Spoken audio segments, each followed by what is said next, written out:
তোমাদের সাথে আজকে শেয়ার করব আমি স্নান করার পরে কিভাবে স্কিন কেয়ার করি। তো দেখতেই পাচ্ছ আমি দুটো আইস কিউব তৈরি করেছি। এটা কিভাবে তৈরি করেছি তোমরা যদি জানতে চাও তাহলে আমাকে কমেন্ট করো। আমি তোমাদের অবশ্যই কমেন্টস পাওয়ার পর তোমাদের সাথে শেয়ার করব।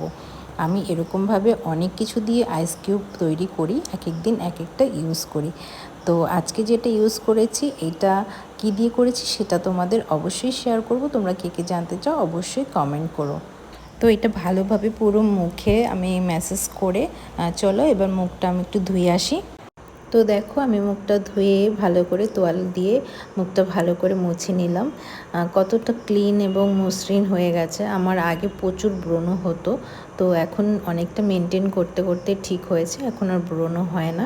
তারপর আমি ডটকিনের একটা টোনার লাগিয়ে নিলাম। টোনারটা ভালো করে অবজার্ভ করে এবার শুকিয়ে নিচ্ছি। আমার ভিডিও যদি তোমাদের ভালো লাগে তাহলে আমার চ্যানেলটাকে সাবস্ক্রাইব করো, আর বেশি বেশি করে লাইক কমেন্ট আর শেয়ার করো, আর পেজটাকে একদম ভুলো না সাবস্ক্রাইব করতে। তো চলো এবার সিরামটা লাগিয়ে নিই।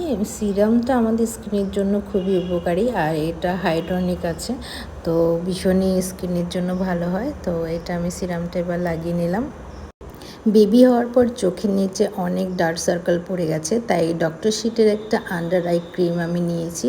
তো এখন এটা মাখছি, কতটা রেজাল্ট আসবে বলতে পারছি না, আর তোমাদের অবশ্যই জানাবো। তারপরে আমি ময়েশ্চারাইজার মেখে নিলাম, এটাও ডটের আছে, তো ভালোভাবে মেখে নিচ্ছি। তো এরপরে চলে গেলাম খেতে। দুপুরে আজকে লাঞ্চে বেশি কিছু এখন রান্না করতে পারি না, কারণ তোজোকে নিয়ে সময় হয় না। ওই জন্য আজকে রান্না করেছি লাউ চিংড়ি। লাউ চিংড়িটা বেশ ভালোই লাগে। তো চলো তোমরা কি কি লাঞ্চ করেছো অবশ্যই কমেন্ট করে জানিও।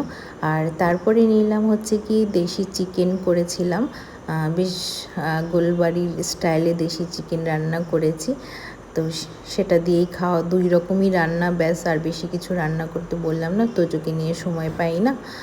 তারপরে শেষ পাতে একটু আমের চাটনি হলে তো জমে যায় ব্যাপারটা।